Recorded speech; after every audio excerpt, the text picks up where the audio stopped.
Welcome back, everyone. If you missed last week's podcast, I was talking about ways to make sure that we keep moving forward when we don't get the casting that we were working for all year. I shared that this is still something that's happening to me today, and if you ask your parents, I'm sure they would say the same thing. In normal everyday life, unfortunately, we don't get everything that we desire in the exact timing or the way that we think it should look. Don't get me wrong, I don't mean this as a Downy Brownie comment, but just a reality check. The other side of that reality is that we choose how we handle it and how that shapes our future. I shared with you that I believe one of the mistakes dancers are making is setting a specific goal, such as the only role you want is Clara. I also took you through 6 things to do when you don't get the role that you wanted. So if you haven't heard that episode, it's number 3, and I highly suggest that you go back and listen to it. Today is part 2 of last week's episode. I broke it up so you would have some time to think about what happens to your thinking when you don't get the casting you want. So, did you think about it? Good. We're ready to go into part 2, which is about goal setting. As I just recapped, I believe one of the things that's working against our mindset is when we set one specific goal, such as a role like Clara. I believe that this is limiting our results. Now, it's not that you can't have a specific goal, and it's not that setting a specific goal is not a good thing. In fact, there are lots of goal setting techniques that talk about being very specific in what you're asking for. But what I have found for myself and from other individuals who I look up to and would say are master manifestors, meaning that the things they think and set as intentions or goals come to pass. They would say that we have to learn how to be specific in our intentions while leaving the window open for bigger possibilities. Before we go farther, let me clarify a couple terms here. I'm going to use a few different terms that all can mean the same thing, and I want you to feel comfortable to take the terms that feel good for you. Just because I like a certain verbiage doesn't mean that you will, and it doesn't mean that your friend will. So here are a few examples. When I'm setting goals for myself, I actually personally use the word intentions. For me, goal feels like a destination that I'm going to stop at, and I'm singly focused on one thing. It's like I have horse blinders on. Intention feels like I'm more about the journey and being aware of life, people, experiences, etc. along the way. This is 100% personal preference. I have friends that use the word goal and are super aware of life, choices, experiences. So I will just interchange these 2 words today to maybe give you a little bit of an experience of both. The other words to consider are about reaching our goals. There are lots of words for the process of living your intentions. It can be so specific to you, but for me, I don't care what you call it, it's still a process. Some of you might consider this a type of prayer or a manifestation, or you might believe that there is something bigger in the universe that's assisting you to reach these spots in life. You might see it as like attracts like, aka what you put out into the world comes back. You might believe in good old hard work. And in all honesty, some of you might have never thought about this before, and that's totally okay. The point of these descriptive words are the work and the attention you put towards your goals. The practice of learning how to be specific in our goal setting is important. It's so important so that you can learn to leave the windows open for bigger possibilities. At least this is what my experience has been. I find that whatever I put my mind to, I get. I work my butt off to get it, but it almost never looks like what I thought it was going to look like. And I think that's beautiful. So I'm going to share with you guys some of the ways that I go about reaching goals and intentions and setting my life on the track that I would like. Let me share some examples with you. I set my intention 3 years ago to create a stellar clientele full of loving, creative, driven students that wanted to better themselves and were open to coaching. This was when I was in my previous space, which I talked about in episode 1. After a year of working on my intention, I found myself in a new space that looked nothing like I thought my next step would. Well, this new space opened the door for bigger possibilities that I never saw before. I never dreamt I would have online courses or do Skype sessions, which allow me to help dancers all around the world instead of just in my local city. I never thought studios or workshops would want me to come and speak and share my knowledge and perspective. And I can honestly say, if all these things hadn't happened and more, I wouldn't be here curating content for you guys. All of these things I can say have gotten me to my quote, stellar clientele full of loving, creative, driven students that want to better themselves and are open to being coached. So if I had waited, or if I had not seen the possibilities of a different path to my goal, I would probably still be waiting for the dream studio, clientele, happiness, etc., everything to come my way. Would it come? Yes, I have no doubt it would. But would it have been my full potential for the time? No, I don't think it would have. Another example might be that your goal was to buy a new pair of dance shoes. You know you have to either A, earn the money for them, B, do chores to earn them, or C, keep your grades up. So that becomes your goal, buy new shoes. You're so focused on the one way you think that you can get those new shoes, so focused that you miss all the possibilities of getting new shoes. What if someone wants to give you shoes, but you are so focused on your goal of, quote, buying shoes, you don't talk to that person? What if there was a contest to win a gift card, like the ones I've done, and you were so focused on buying those new dance shoes that it didn't even cross your mind that if you entered the contest, you could get a gift card to buy the exact pair of shoes you have been wanting and your goal has been to create.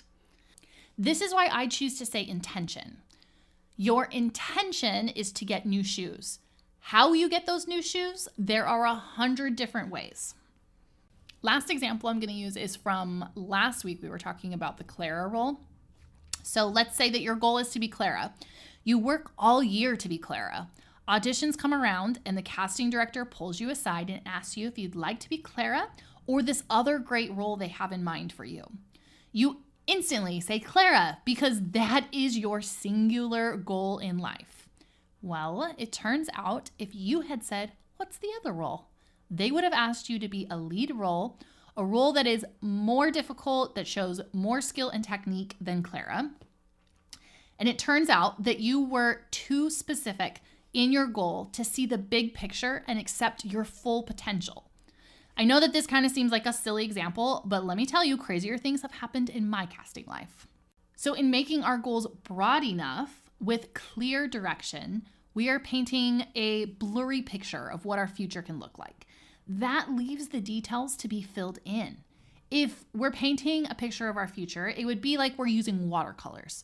You can make out where it's going, but you haven't quite filled in all the details. Maybe this is a way to think about how we start setting our goals.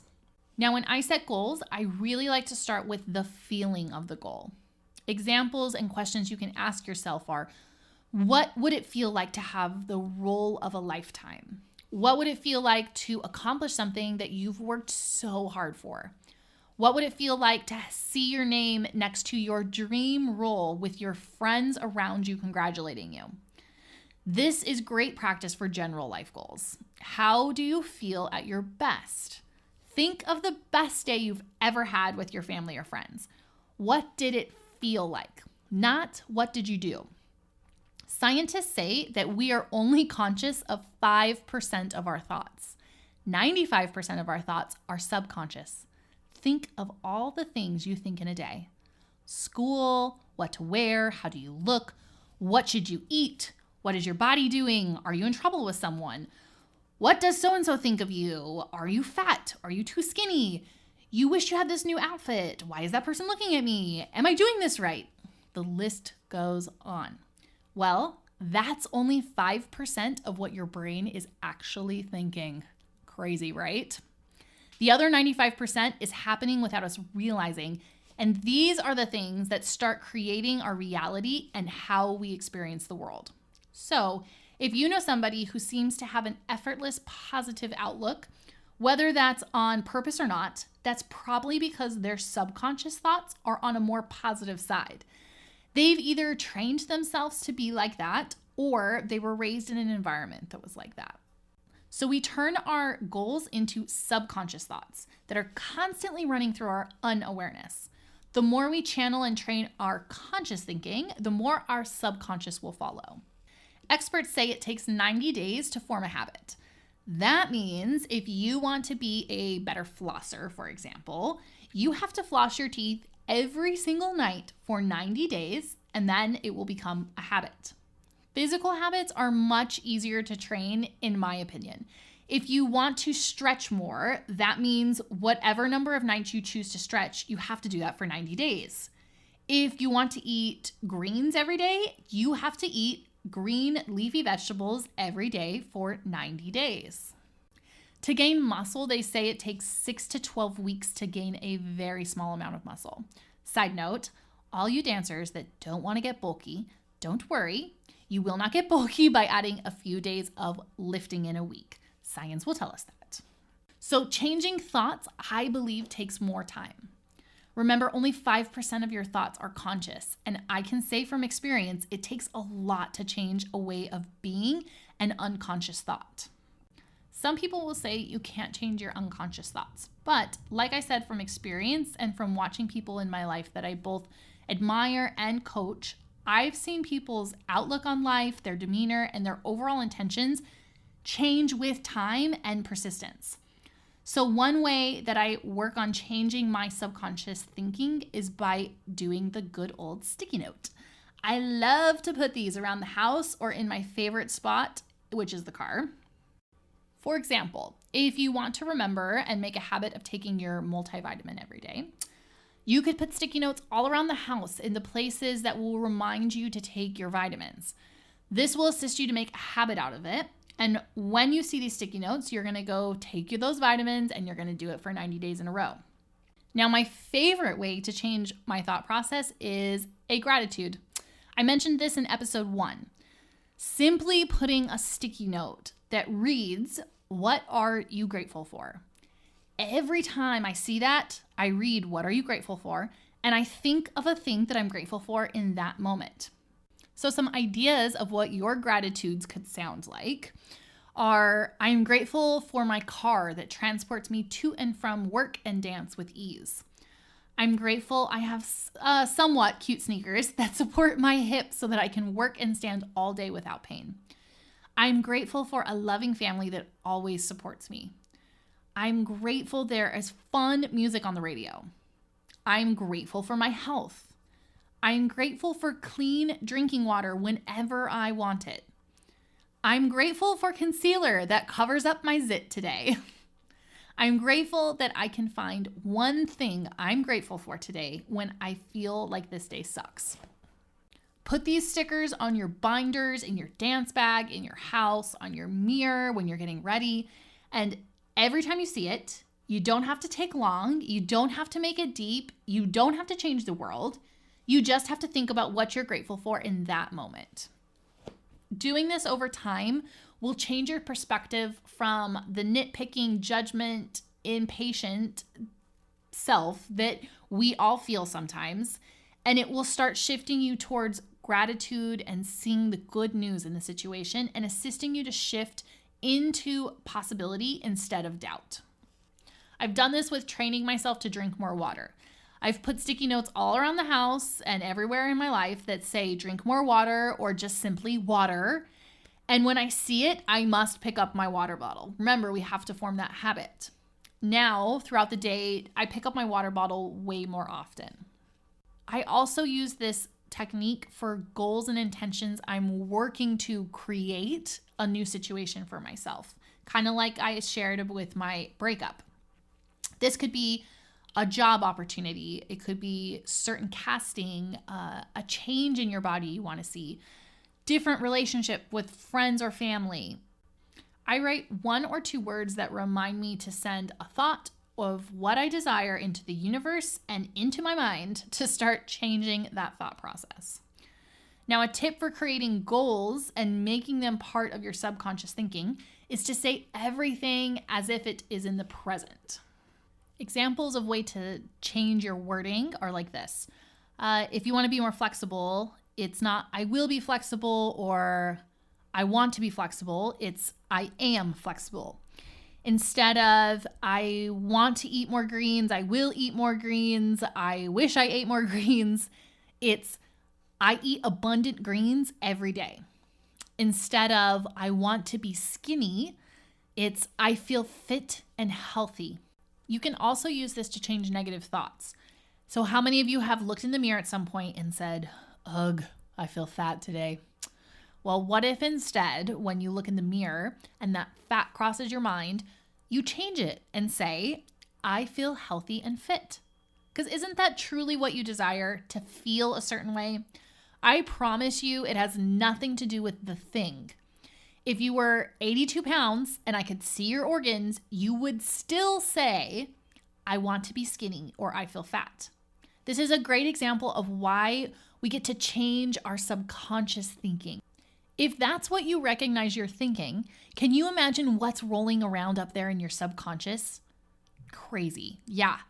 You don't have to believe it right away, right now, but you do have to start changing your thoughts so that eventually you believe your actions are that of what you wish to be and what you are. This is all so important for goal setting because your intentions and reaching an end result is about you making baby steps each day. Decisions every single day that lead you towards your intention. If your intention is to feel healthy and fit, but your thoughts are telling you you don't like to drink water, exercise is hard, you don't want to do A, B, or C, you failed at it last time you did it, then how can you feel healthy and fit? How can you make the best decisions in each moment to reach the goal of healthy and fit if you are telling yourself, I don't like this didn't work last time? How are you going to do it? We change our patterns and your goals will get so much easier. So now that we've talked about mindset a bit, by the way, we just dabbled with that one, let's talk about how I write down goals. This is the quicker version of goal setting and something you can do in any area of your life. I suggest that you go find a happy spot, make a glass of tea or hot chocolate, and spend some time truly diving into your thoughts in this process. If you do, you will come out with a true sense of what your goals are and ways to accomplish them. So you're going to find a blank piece of paper or your favorite journal or whatever you want to write this thing in. And I suggest that you make it pretty or whatever makes you feel like you want to keep this thing, because you're going to want to keep it in a drawer. You don't have to look at it super often if you don't want to, but keep it in a drawer or put it right out where you see it every single day. That's going to be your best scenario because you're going to look at it and say, am I doing this? You're going to take your blank piece of paper and at the top, I want you to write my gratitudes this year. So everything you're grateful for this year. This can be everything that you think of when you think of what you're grateful for this year. Even the experiences that when they happened, they did not seem like good news. What did you learn from them? How did they change you? What were things that you would have missed out on if that situation hadn't happened? Those are your gratitudes. Examples could be, I'm grateful I had such a hard algebra teacher because my math would have kicked my butt this year if he hadn't been that hard. I'm grateful for the fun night with friends. I'm grateful for getting to go to the competitions. I'm grateful my parents support me dancing. I'm grateful I got sick last year because now I know what it feels like to be healthy. I'm grateful for having a bed that I love and lets me recoup after a long day of dance. I'm grateful for my beautiful dance photos. I'm grateful for my body and all it can do. Express your gratitude for the good times, the bad times, the challenging times, the easy times, the times you wanted to pull your hair out, the times you were upset, the times you had so much fun with your family and friends. Express gratitude for them all. So questions you can ask yourself. Is this the year that you get to do an audition for your next level in your studio? Is this the year that you go on point? Is there a big competition? Are you eligible for certain roles that you weren't last year? Are you in a new school? Are you going to be traveling? Are you looking for a job?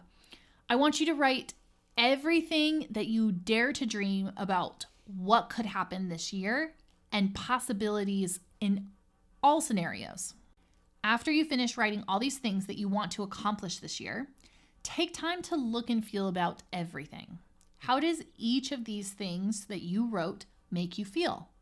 Do you feel hopeful, excited, nervous, encouraged? I've got great news, guys.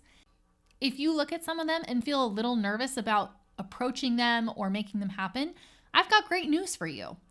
Excitement and nervousness are the same thing. Did you know that? Think about it. You and I are going to go jump off a cliff and do the bungee jumping thing. That scares the crap out of me, but you're super excited to do it. We get up to the top of this bridge or mountain and you say, "Oh my gosh, Allie, I am so excited. My hands are shaking. My stomach is like turning. I'm so excited. I feel like my knees are going to give out on me. I'm so excited." And I'm sitting there saying, "Oh my gosh, I'm so scared. My hands are shaking. My stomach is turning. My knees are going to give out." We have exactly the same symptoms. We just have labeled our experiences different. So when you feel nervous, remember that it's the exact same sensations in your body as being excited. You have just had an experience that has changed your perspective to when that happens again, you go, "Oh, I got nervous last time I had to do this. Last time I got up and talked in front of the class, I was excited, but then something didn't go the way I wanted, and I realized next time I do that, I don't want that to happen. Now I'm nervous." But you were excited before with the same body symptoms that were happening. So when you're looking at your goals, if you feel nervous about approaching one of them, find out why. Dive into it. Think about why you feel nervous about it. Is it doubt?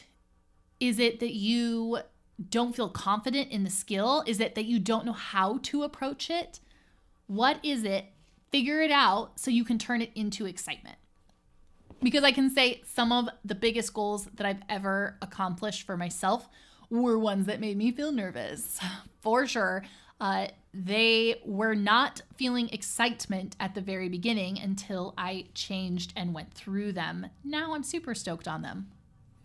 I also want you to remember that these are all wonderful, important goals for you. And how you get there is going to be different than any other person on this planet. Now that you have all of these goals, and you might go back and fill in more goals that you're thinking about after you sit there.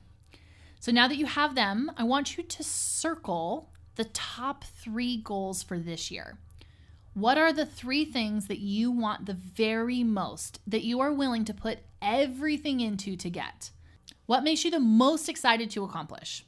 These could be things like auditioning for the spring concert or a musical, saving up to travel to Europe, getting strong enough to go on to Point, getting into a summer program, learning to play an instrument, taking care of your body, an arabesque over 90 degrees, or a triple pirouette. You also can look at your goals and look at what do you know that you have to accomplish. This would be something like graduate high school or work to pay rent. As you get older, there are just things that you have to do and you have to make them priorities. So with those 3 things circled, what are your top 3 priorities going to be for this year? The funny thing about priorities, though, did you guys know that priority technically means 1, the utmost important thing. Your priority is the top thing on your list. We, I think as a society, have turned this into priorities, multiple, but the word priority by definition means one singular thing of the utmost importance. So when we say our top 3 priorities, we actually can't really say that, but I know that I have more than one goal. And I want you to identify what is your number 1 priority, the thing that you are not going to let anything get in the way of to accomplish this year. Then take the 2 other things that you circled, and those are your number 2 and 3 that you will accomplish when you put your work to it, but you know that that number 1 thing is the thing you're going to look back on in 1 year and say, I did that for sure. So on your last piece of paper, I want you to write your 3 goals on the very top in thirds. So 3 goals in a row across the top of the paper. For each of these goals, you're going to work backwards to what your beginning step is going to be. So let's use the example of you want to be strong enough to go on point in the next year. So the end result is that you're on point. What happens right before you go on point? You buy point shoes. To buy point shoes, you might have to save up your own money to get the point shoes. To save up money, you might have to do extra chores or get a little side hustle in the neighborhood and rake leaves or do something for the neighbor. To have enough time to do that and have a little job, you have to make sure that your homework is done. To make sure that your homework is done, you have to make sure you're getting enough sleep and healthy food. To do that, you might want to make a little list with your parents about how to manage your time better so that you can have your side job that helps you earn your point shoes. You get to go to dance and do your homework and eat healthfully so that you are strong enough to go on point when you get those point shoes. If you want to go on point, you better be doing your strengthening exercises. So you're doing your strengthening exercises and you've made a plan for yourself.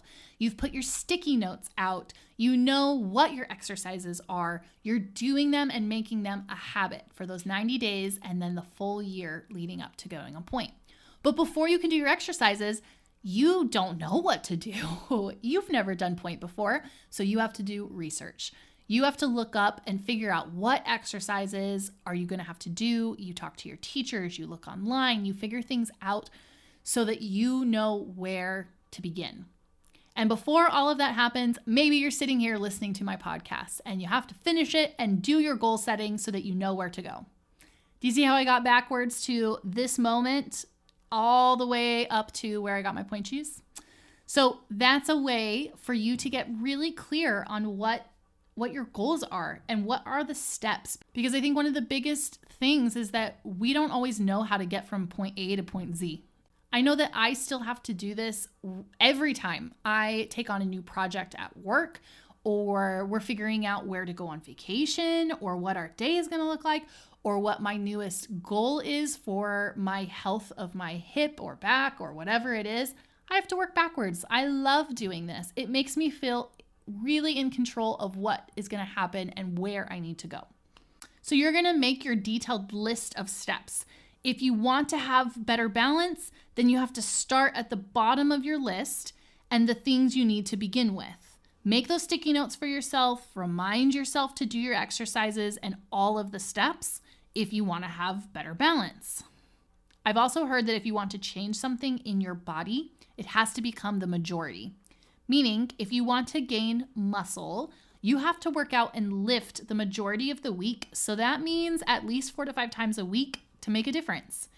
If you want to up your nutrition and get more nutrients in your body, you need to be eating superfoods the majority of the week.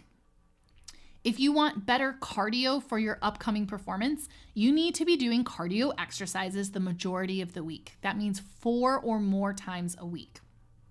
This is how you're going to make a difference and change something in your life and your body. So, back to our sticky notes. Now you have 2 sticky notes. One with the thing that you need to start doing to reach your goals. This is the bottom of the list.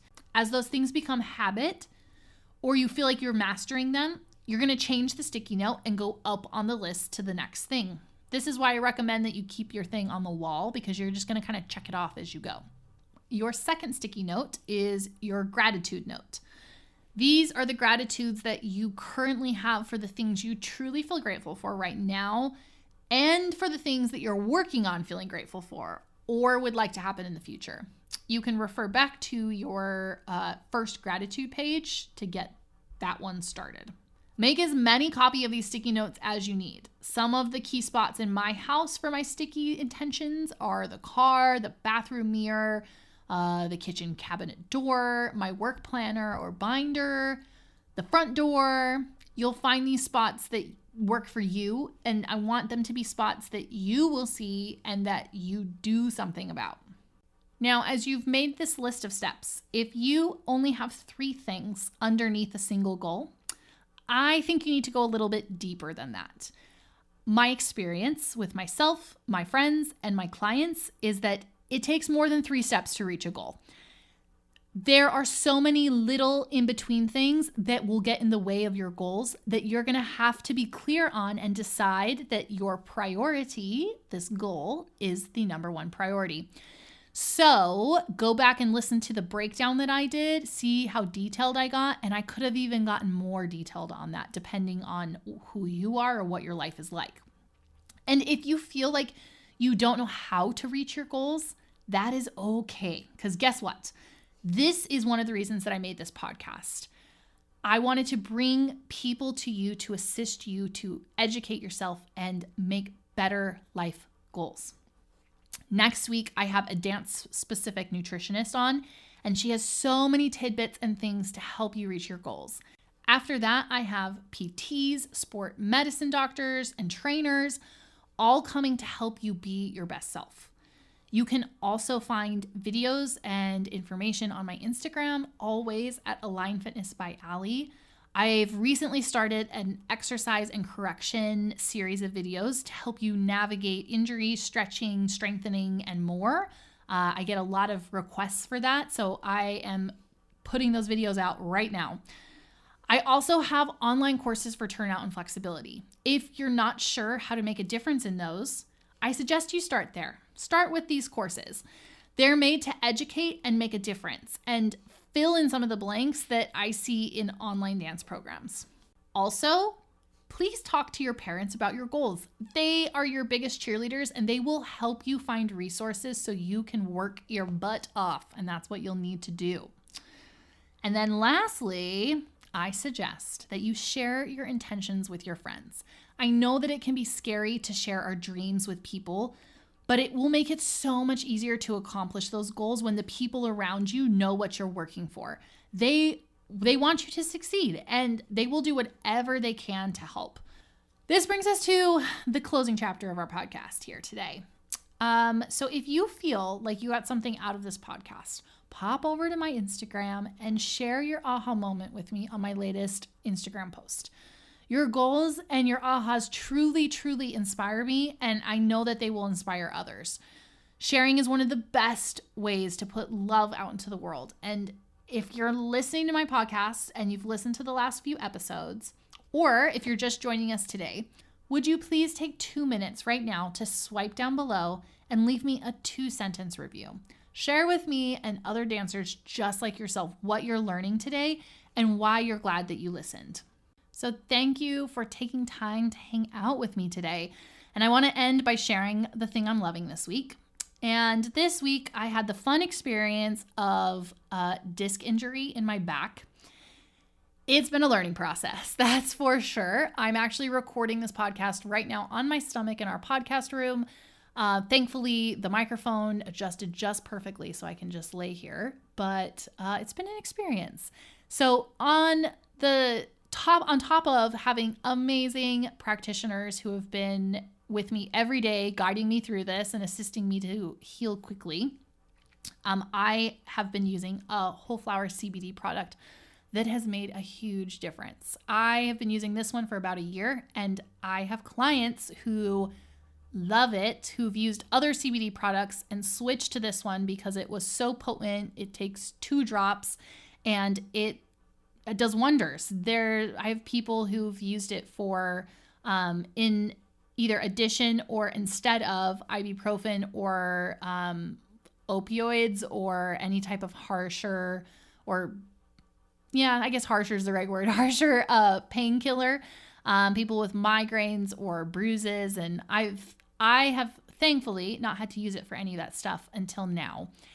Through all of this back stuff, I feel so much gratitude that I have not had to take any harsh painkillers or drugs. I have been able to manage everything with my exercise and CBD, this whole CBD product. So I'm very grateful for it. So I wanted to share that with you guys. If that piques your interest, I'm going to put a link in here that you can go find it at if you want to know the one I'm using. And also, if you'd like to know just more about CBD, I have a highlight tile on my Instagram page that's called CBD. And I'm talking a little bit about this one that I like and how I use it and how my clients use it. So you're welcome to go check that out. So that's it for today, guys. Thank you so much for coming. Please dream big, take your steps each day that you need to reach your goals, write your stickies, and be kind to yourself and others. I'll see you guys next week on Beyond the Point.